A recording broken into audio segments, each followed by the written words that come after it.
Maine's governor vetoed a bill temporarily banning large data centers in the state. A Canadian premier wants to ban social media and AI chatbots for kids in Manitoba. And Ford's Mustang Cobra jet just set a new EV quarter-mile record. It's Monday, April 27th, and here's a quick look at some of the news happening in and around tech this morning from Engadget. Janet Mills, the governor of Maine, vetoed a bill that would have halted the construction of large data centers in the state until the fall of 2027. While the bill passed both houses of Maine's legislature on April 14th, and Mills has suggested she would support a temporary moratorium, the governor wanted a bill that would exempt an existing data center project in the town of Jay. The bill specifically blocked the construction of data centers that consume 20 megawatts of power or more and directed state agencies and other entities to not issue permits unless proposed projects fall under those energy needs. Passing the bill would also require the creation of a Maine Data Center Coordination Council that would provide strategic input, facilitate coordinated state planning considerations, and evaluate policy tools to address data center opportunities and related benefits and risks to the state. While Mills killed this attempt at data center regulation, she said she would sign an executive order calling for the creation of a council like the one proposed in the bill. She also signed LD 713, a bill that prohibits data centers from participating in Maine's business development tax incentive programs. Maine is far from the only state pursuing data center bans or temporary blocks. There are at least 12 other states exploring similar legislation, like New York, where lawmakers recently introduced a bill that would block the construction of new data centers for at least 3 years. At the federal level, Senator Bernie Sanders and Representative Alexandria Ocasio-Cortez endorsed a bill that would not only create a moratorium on new data center construction, but also any upgrades to existing facilities.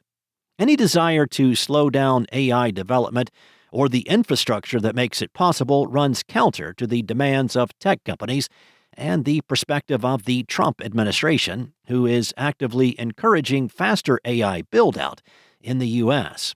President Donald Trump's recent AI framework even called for the process of building and powering data centers to be streamlined in March. Manitoba could be the first province in Canada to establish a social media ban for kids, but the proposal's details are not very clear yet. The province's premier, Wab Kinew, announced during a fundraiser event on Saturday and on X that Manitoba would put in place a ban for social media and AI chatbots for its youth. Kinew did not elaborate on the ban's crucial details, like the specific age restriction, when it will be introduced, nor how it will be enforced. CBC reported that Kinew didn't speak to reporters after his remarks at the fundraiser. Besides Manitoba, the Liberal Party of Canada recently voted in favor of proposals to restrict both social media and AI chatbot use for anyone under 16 during the party's national convention in Montreal. There are several efforts to restrict social media across Canada. One even seeks to limit those under 14 from accessing these platforms, an even younger cutoff than the ban recently enacted in Australia. But a recent poll from the Molly Rose Foundation has cast some doubt on the effectiveness of such laws, which other countries have also adopted or are currently considering.